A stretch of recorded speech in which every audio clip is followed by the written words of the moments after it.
My guest today, I'm very excited about, is Malcolm Lewis Adams from Compass. And just to give you a little background on Malcolm, he is a Brooklyn native.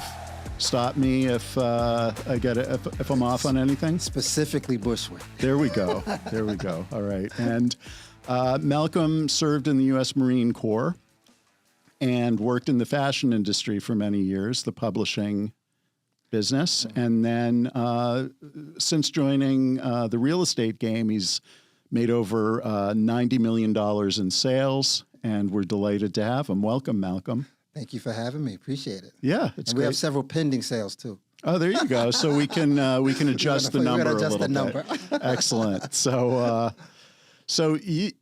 I look through bios all the time of brokers to try to find guests, and there's a higher standard for brokers from other companies.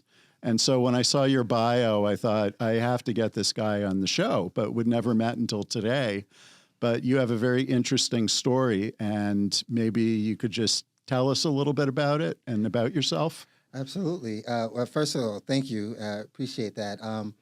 I grew up in Bushwick, Brooklyn in the 60s, single mom and a brother and a younger sister. And I started out, I was an art director for a clothing company for many years. Well, actually, I started out as an art director for a publishing company.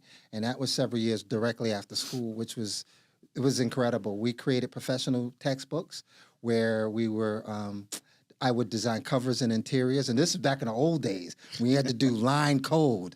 You know, no AI to work with. No AI. You have to write your own copy. So you have to be fluent in English, not like the abbreviated language, you know. And it was awesome. It felt like God's work. We were creating textbooks for, you know, early versions of Alzheimer's and, you know, kids with dyslexia and so forth. So I would have to create artwork to reflect that stuff. And it was really important work. The problem is it paid nothing. Publishing pays no money. And so, you know, I stayed there for like 5 years, and then I got a gig as a art director for a fashion company, which paid 3 times the money. It was awesome. And it was jet setting. It just felt a little vapid. But I was able to live with that for a couple of years because we had a good time. And then out of the fashion experience, which was pretty awesome too, I transitioned into real estate. Great. And you were in the service right out of school? Yeah, or before? That's another crazy thing too. For me, the service, I needed to get out of the house. I mean, we got multi-generational living in our house. You know, I have a huge family. My mom has like 17 brothers and sisters. So we had cousins coming up from Alabama all the time, which I love. I adore them. But the house is just full. Even to this day, my brother, my wife, his kids, blah, blah, everybody's a lot going on. A lot going on. So the very millisecond I graduated from high school, I was out. And, you know, you have no skills, so the first thing you have to do, I joined the service. This is weird. I joined the Army first. I was in the Army as a combat engineer first. So I went to Fort Leonard Wood, Missouri, so you got this Brooklyn kid at Fort Leonard Wood, close to Canada. It was freezing. A little bit of a culture shock. Oh, my God, and very Midwest. But it was the best experience. I loved I was in the Army for like a year and a half. But when I got assigned to my unit in New York, I didn't like it. And there were some other reasons too. So I ended up transferring out of the Army, joining the Marine Corps. So I'm probably the only person that you've ever met that went through boot camp twice. Wow. Because the Marine Corps won't take you unless you go through that boot camp. So I lost a stripe and went through boot camp twice. So is there a rivalry? The craziest rivalry. See, you're tapping into it. See, I was trying. My brother is a Marine too. And so I joined the Army, and to one-up me, he joined the Marine Corps. He thought he was going to win. Right. You. So then I was like, nah, we're not doing that. So I joined the Marine Corps. It was the best thing. We were in the same battalion. I served about 8.5 years. I think he did as well. And we, ironically enough, went to the Gulf War together, too. So we served in the first Gulf War. And in the same battalion. I was communications. He was headquarters. We got blessed. There was no Saving Private Ryan back then. Right. They put both of us out there, you know what I'm saying? But once you survive the experience, it was the best experience. I can imagine coming back to civilian life must have been an adjustment. It was. I was reserved for most of my time. The only real active time was the boot camps and the schools and the 5 months active. in the service. Right. All the other times I was simultaneously in the military and simultaneously at college and working. I mean, I had to do whatever I can do, man. I had to eat. You didn't get a lot of free time. No, sounds no. like. It was grinding, man. It was grinding. But like I said, it was the military was a backup plan for me because, to be honest with you, I got accepted to Pratt out of high school. And I did art direction, graphic design. What is that? You know what I'm saying? This was the 70s, was the late 80s. And I didn't know any of that. So I said, I better have a backup plan. So if I get my bachelor's degree and the art direction thing doesn't work, I become an officer, I'm a Marine Corps, a lieutenant or something, or a captain. So that was my backup plan. But everything went so well professionally that I was able to just do my time and phase out. And so you've always been interested in art. It's always something that you've appreciated and had a knack for. Yeah, I mean, I thought I was the silver medal of art winner in high school, so I thought I was the man. But when you get to Pratt, they curate the best artists on earth. So when I got there, even to this day, I just turned 60. Even to this day, I have imposter syndrome at Pratt because everybody was so good, everybody was awesome, and I was just okay. So my blessing was that when all the technology came out, I adopted the technology like you wouldn't believe.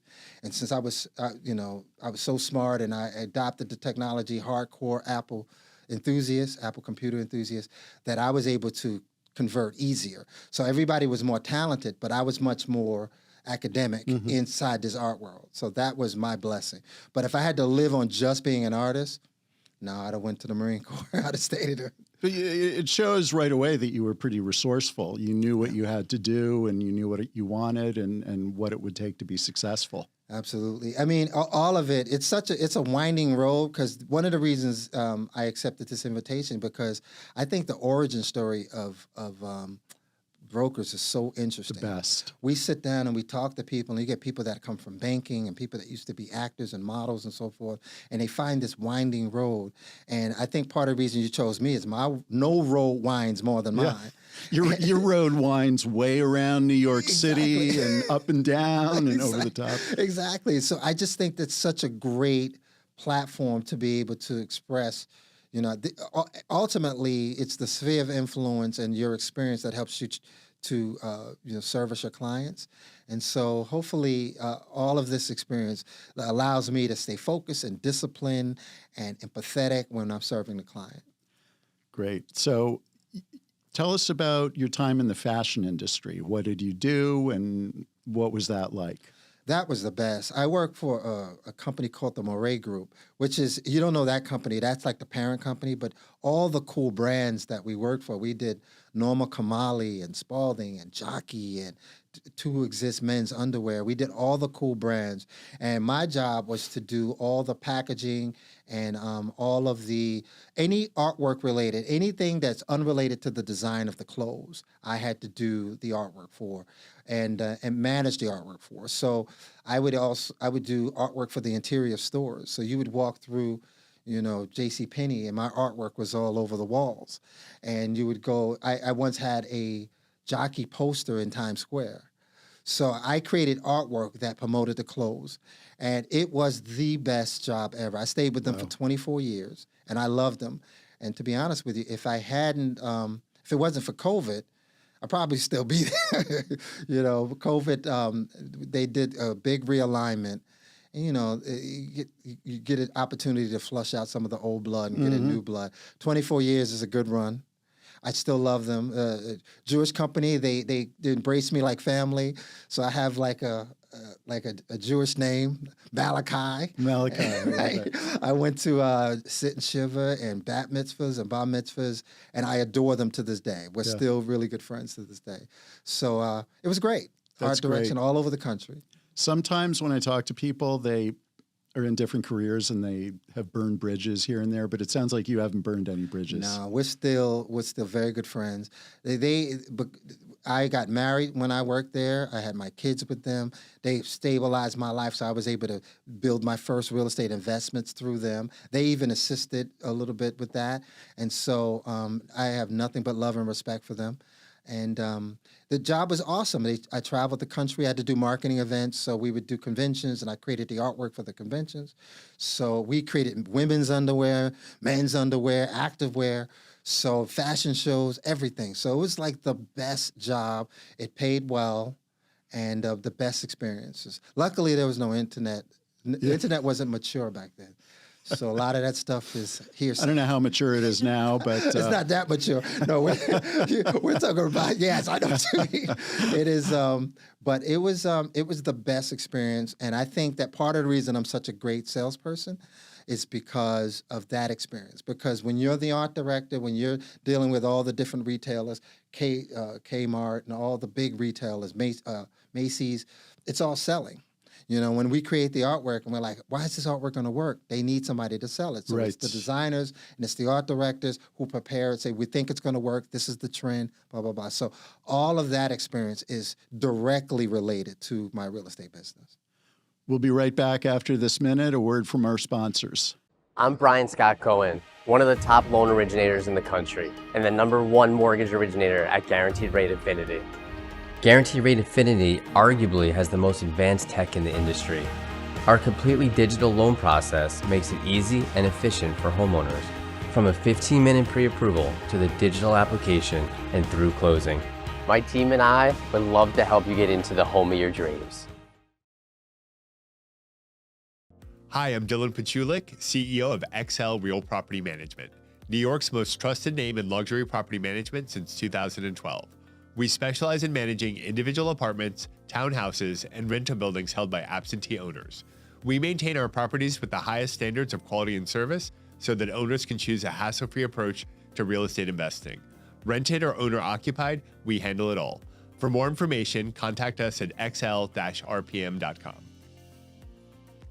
So you knew you were a good salesperson. You have the gift of the gab. Yes, sir.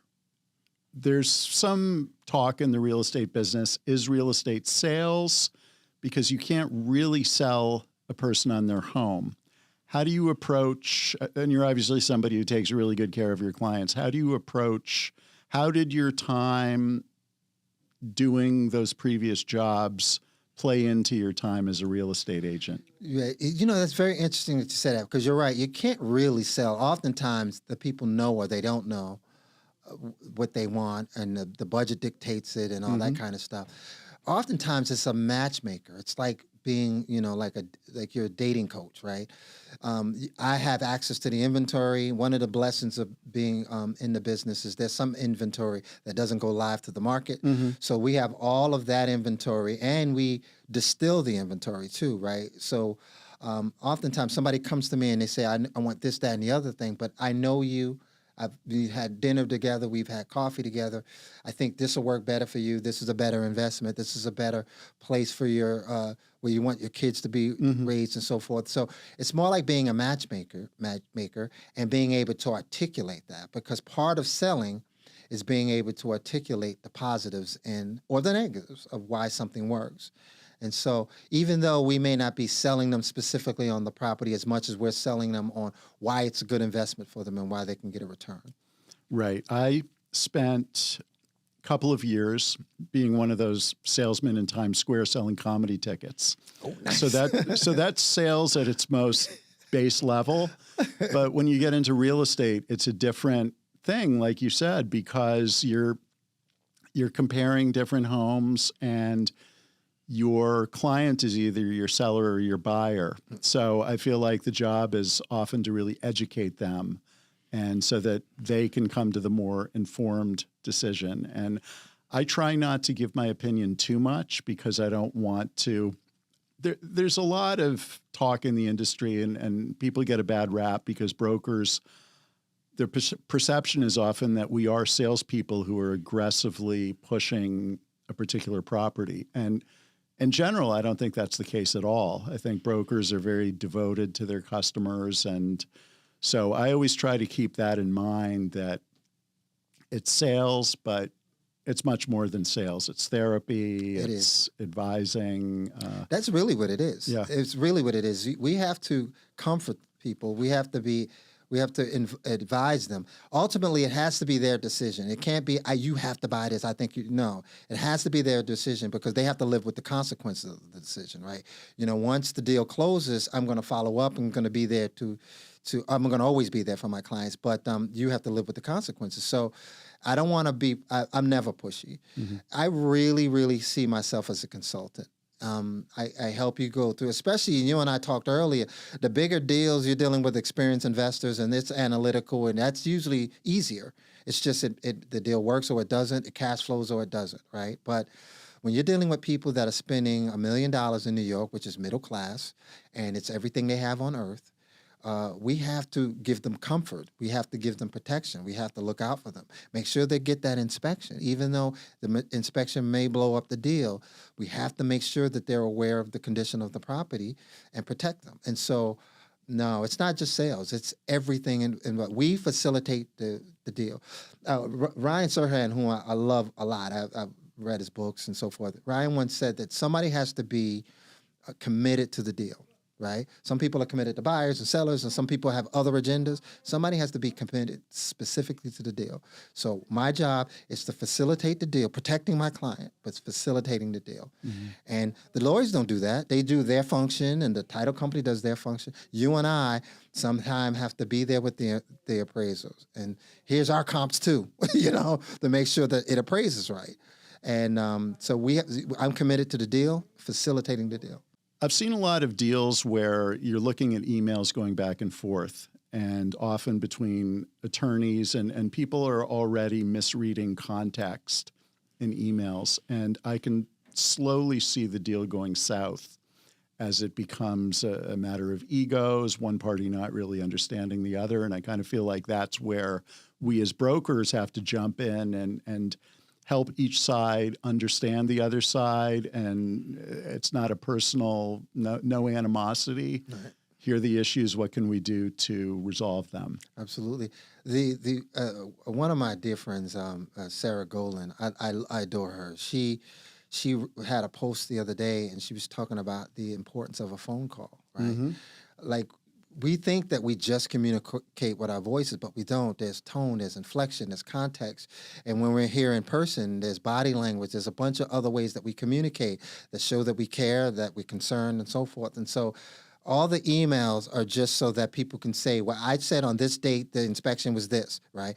But a lot of times you have to call people and say, listen, it's not that bad, that we can have that fix for $100,000, like $1,000 bucks. Mm-hmm.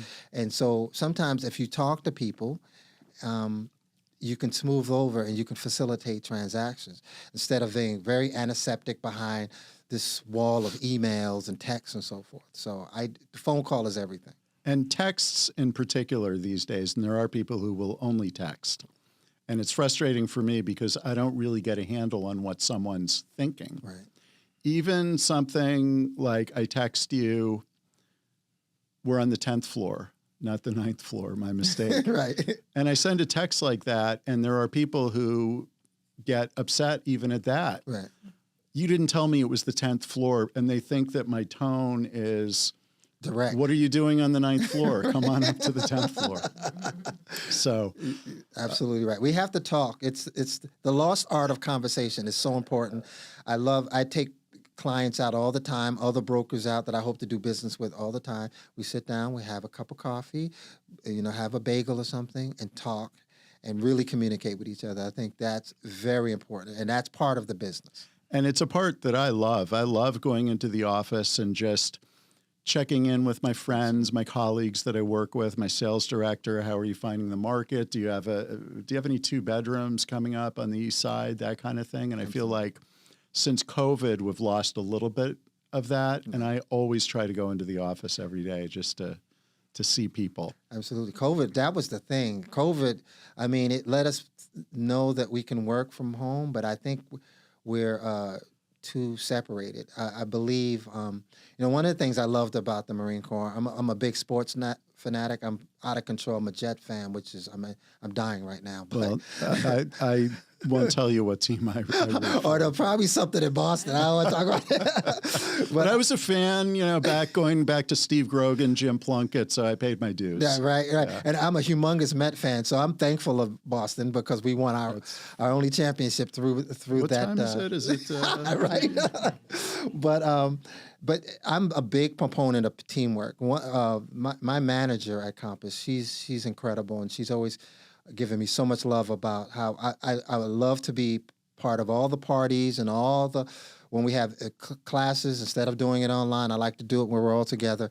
I think that's important to building teamwork and to building the right culture at a company. And so the internet is fine, and we can do the Zoom, and that has functionality. But once a month, twice a month, let's get together. Let's smell each other's cologne, right? Yeah. And I was amazed because I've worked in so many different offices, so many types of jobs. And when I came to first Halstead and now BHS, I had sales directors and have sales directors that I both liked and respected, who always had my back. And I've had a lot of managers who I liked. I've had a lot I've respected. Not that many that I can say I liked and respected them. Right. And now it's just it's amazing. Absolutely, absolutely. I love the people. I mean, I'm at a great company. Brown Harris was a consideration when you're looking around. I mean, this is a legacy brand, so obviously it was one of the considerations. But like I said, I'm a tech guy.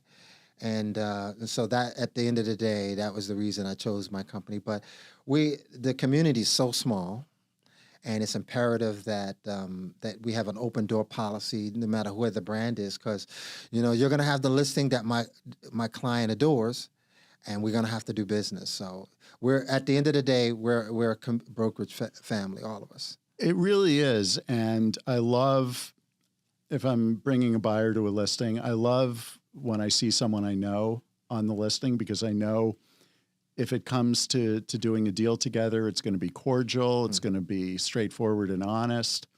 And those of us who have been around for a while, we all kind of know each other and respect one another. Absolutely, absolutely. At this point, for me, I know everybody. Yeah. And I'll pull somebody aside.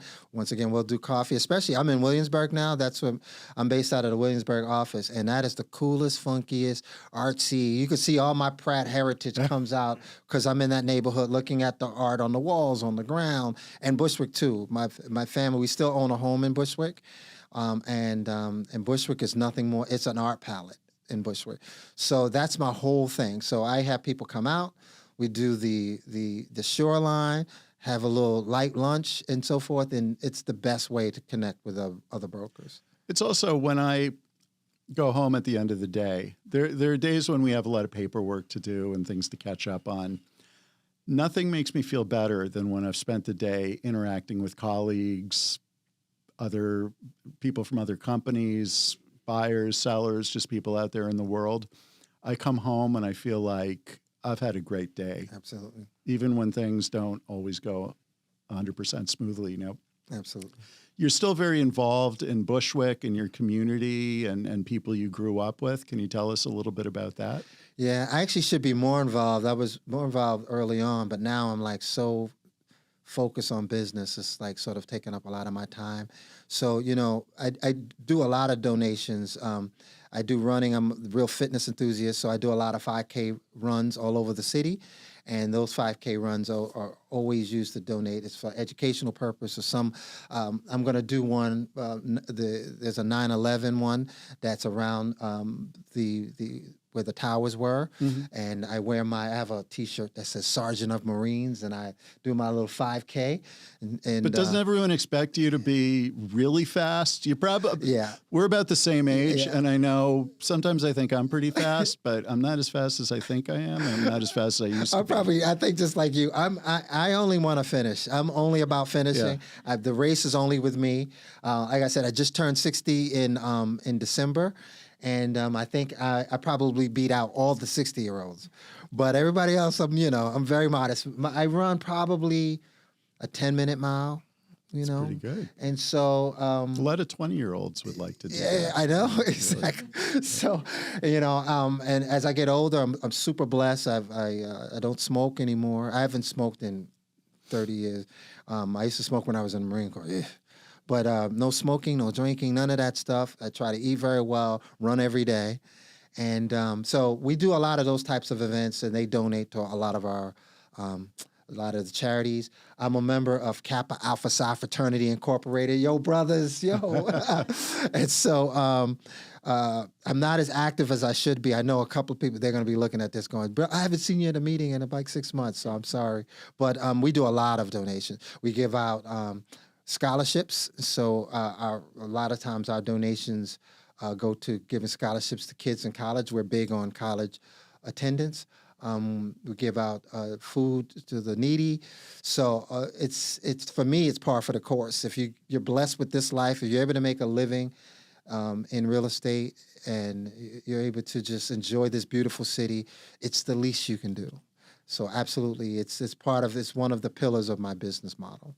It's very refreshing because I think one of the things that TV shows have done is people's perceptions of brokers are, even the brokers on the show who are not really like how they're portrayed on the show. They're a lot more interesting and multifaceted. But there's a perception that we just open a door to a fancy apartment and cash a big paycheck.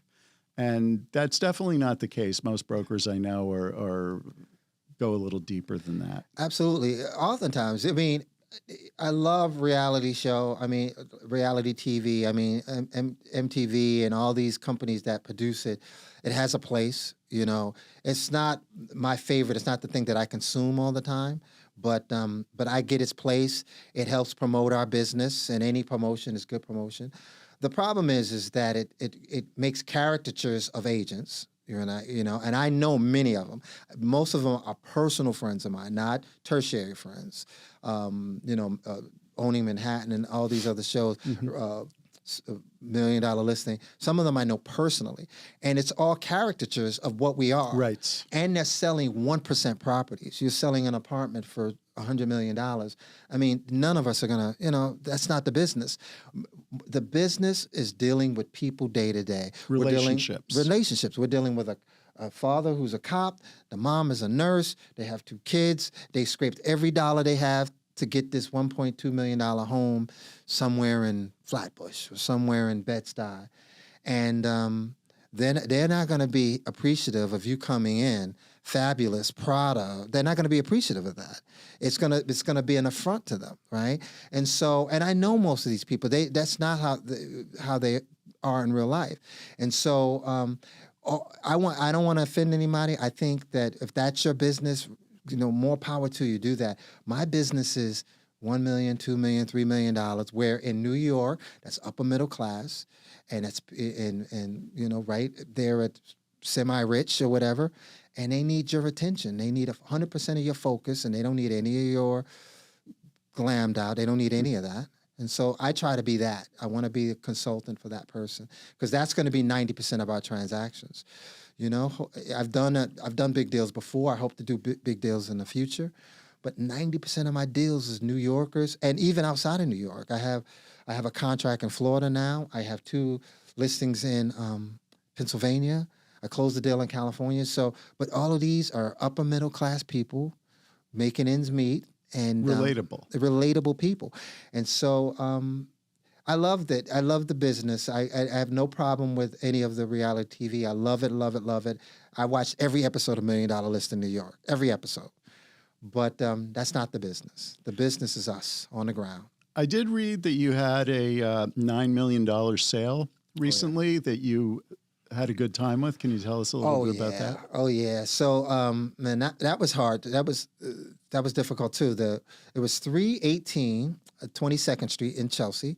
It was a 22-unit petite hotel, and it was beautiful and historic. It was a historic landmark, and it turns out it was the headquarters for the gay men's health crisis. So just a stunning building with all kinds of great history. So my buyer was an international buyer, and he was they're looking for an asset to convert into like not Airbnb, but it was like a luxury version of Airbnb. And so this place was perfect, and it had the provenance that would be a great way to sell to this clientele, and that community too. You know, this place had so much deep history, had a plaque out front, and we found out after we were immersed in the due diligence that it was where they, you know, back in the old days, when people got AIDS, there was no place for them to go, like if it was terminal, right? There's no hospice for them. So this place was hospice for terminal AIDS patients. Wow. We all remember the 80s. Exactly. So it was a place for them to go to live whatever life they had left with humanity. And then once somebody passed on, it was given to someone else. I mean, it's such incredible history. And it was about their, you know, the civil rights for that community in this city, which echoes out from the city. I mean, this was the flashpoint, but it echoed out across the country. And so it was just so cool to be part of that history. And that's one of the reasons I love this business. Almost all these homes have something like that. And that's super dramatic. But sometimes it's just, you know, I sold a house where a famous family, I forget the name, but they were like J.C. Penney, like a famous family like that. They owned the house. And we found all of the records that they own. So that kind of history is so cool. That's an ancillary benefit of this business. It's amazing. And you walk into so many apartments and just seeing how people live is part of the fun. Absolutely. Absolutely. So we'll go a little rapid fire here. Sure. Do you have any famous relatives? Oh, yeah. Well, this is real polarizing. That was a little bit of a setup. Yeah, I know, a little bit of a setup. But my first cousin was the former mayor of New York City, Eric Adams. I know he's a polarizing figure now, but he was a great public servant for many, many years. He was a police officer, senior police officer. He was a legislator in the city for many years. And the Adams family, we love and adore him. Our family is originally from Alabama. So we have 150 acres of land in Alabama, rural. And to have the spawn from that place, you know, in the shadow of slavery and the shadow of Jim Crow South, to make it from that place, Uncle Leroy, to become the mayor of the most important city on earth, as far as I'm concerned, it was a great thing. And so it didn't end the way we had hoped. I'm sure it didn't end the way he had hoped. You know, politics aside, it was an incredible achievement. The family loves and respects him, and I'm cheering for him, whatever he has going on next. I wish him the best. Great stuff. I remember following his career in the early 90s when he was a law enforcement officer and he was building organizations, and you could tell that he was. Yeah, that was. I think that was the pivotal part. You're referring to 100 Blacks in Law Enforcement, which is sort of like a union inside of the police department. And the thing that's a blessing with my family is we're all sort of connected to the city, like immersed, because we've been here since, you know, my mom got here. I was born in 65, so she probably got here in 60, something like that. And, you know, my brother is a 30-year police officer, David Jones. He is incredible. He's a 9/11 cop. Eric was a police officer for many years. We have plenty of police officers. My cousin, who's a social worker, and my sister and my mom work for transit. So we're immersed in the city. We're like part of the mortar of in between the bricks. And so it's really, really cool to have be a contributor in that regard. So we're proud of Eric. We're proud of my brother, and all of our people, law enforcement and fire department. We love them all. We love them. Great. So what's your favorite restaurant? Well, you know, I'm a big foodie. I love going to all the different restaurants. My wife gets mad at me because I don't have the best palate. Right? I'll go to all the great restaurants. I eat the same thing. Give me the steak because, you know. But I love Red Rooster. I go up to Harlem. I do deals in Harlem all the time. And so I'm at Red Rooster. It's just cool and funky, a great hang. We have near my office is a great little French restaurant. I hope I'm saying it right, Claudette. is right around the corner from my office. So when you come to Williamsburg, I'm going to take you there for lunch. So yeah, those are two of my favorites. Great. And what would your ideal weekend be? Well, that's a twofold question because I'm doing open houses and stuff every weekend. So ideally, it would be having a well-attended open house where a bunch of people attend and we get a great bunch of interest, and I get a bunch of offers, and then I before going home and sorting the offers, I'll go to the sports bar and have a quick meal and yell at the TV because the Jets are losing or whatever. They got a lot of draft picks coming up. There you go. There you the go. future is He sounded a little bright. facetious when he said that. No, I know. I followed all those trades. Aaron Glenn, who's my head coach, I love you, Aaron. You got to get better. I love you, love you, love you. Got to get better. And so that's one way. But I'm a big beach guy too. As I get older, I want to stay near the water, and so we have some okay beaches here in New York. So going to Rockaway Beach or something like that, hanging out with friends and family. That's two of my ideal weekends. So my final question is this. We're all getting a little older. As you look back, what would you like to think would be your enduring legacy? Oh, wow. That's a big question. I am, I'm a husband, I'm a father.